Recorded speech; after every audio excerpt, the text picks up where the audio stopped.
Baiklah, di sini saya akan menjelaskan tentang sosiologi. Pengertian sosiologi. Di sini kita mengambil menurut para ahli.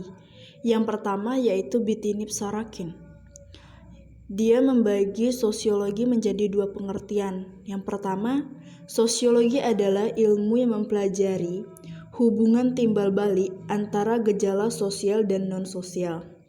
Dan yang kedua, sosiologi adalah ilmu yang mempelajari gejala sosial dan gejala sosial lainnya. Dan yang kedua, menurut Saleh Sumarjan, sosiologi adalah sebagian ilmu yang mempelajari proses-proses sosial, termasuk juga perubahan sosial.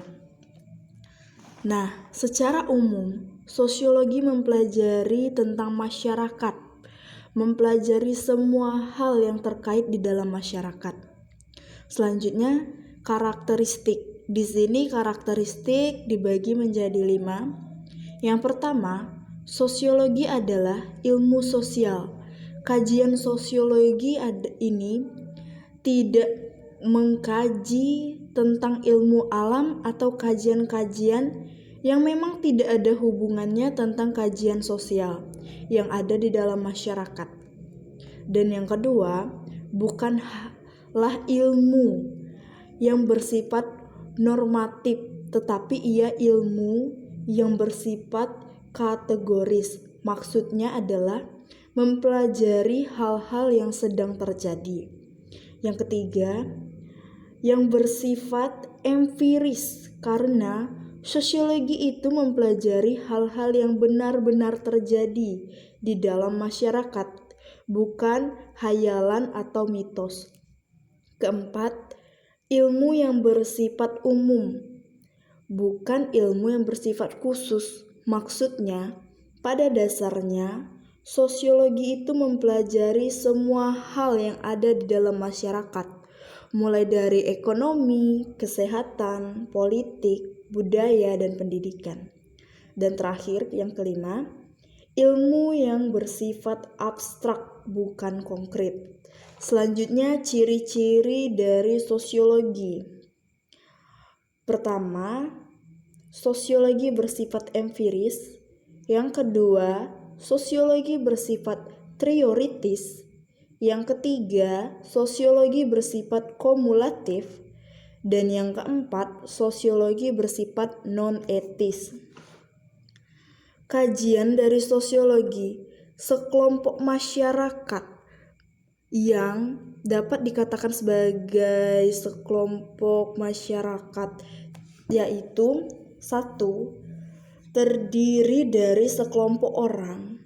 2. Hidup dalam jangka waktu yang lama. 3. Dia hidup dan menyadari bahwa dia bagian dari kelompok. Dan yang keempat, dia menyadari dia membutuhkan sebuah sistem sosial budaya. Baiklah, selanjutnya sosiologi Auguste Comte dan mazhab setelah Auguste Comte. Auguste Comte adalah organ pertama yang membedakan antara ruang lingkup dan isi sosiologi dari ruang lingkup dan isi ilmu-ilmu pengetahuan lainnya. Menurut Comte, ada 3 tahap perkembangan intelektual. Pertama, tahap teologis, yaitu tahap di mana menafsirkan gejala-gejala di sekelilingnya secara teologis, yaitu dengan kekuatan roh, dewa-dewa, atau Tuhan Yang Maha Esa.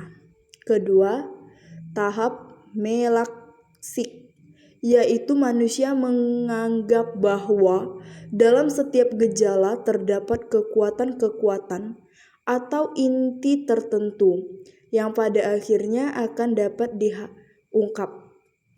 Dan yang ketiga, ilmu pengetahuan positif, yaitu manusia mesin teknik cita-cita tanpa verifikasi, karena ada adat kepercayaan bahwa setiap cita-cita terikat pada suatu realitas tertentu dan tidak ada usaha untuk menemukan hukum alam yang seragam.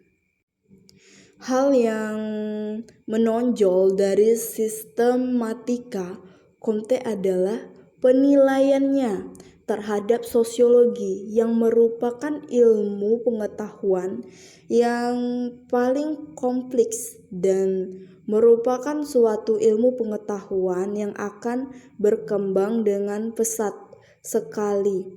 Comte kemudian membedakan antara sosiologi estatis dan dinamis. Sosiologi estatis merupakan perhatian pada hukum-hukum statis yang menjadi dasar dari adanya masyarakat. Sosiologi dinamis merupakan teori tentang perkembangan dalam arti pembangunan. Mazhab setelah Comte, mazhab geografi dan lingkungan. Dengan kata lain, jarang sekali terjadi para ahli menguraikan masyarakat manusia terhadap dari tahap atau lingkungan di mana masyarakat itu berada.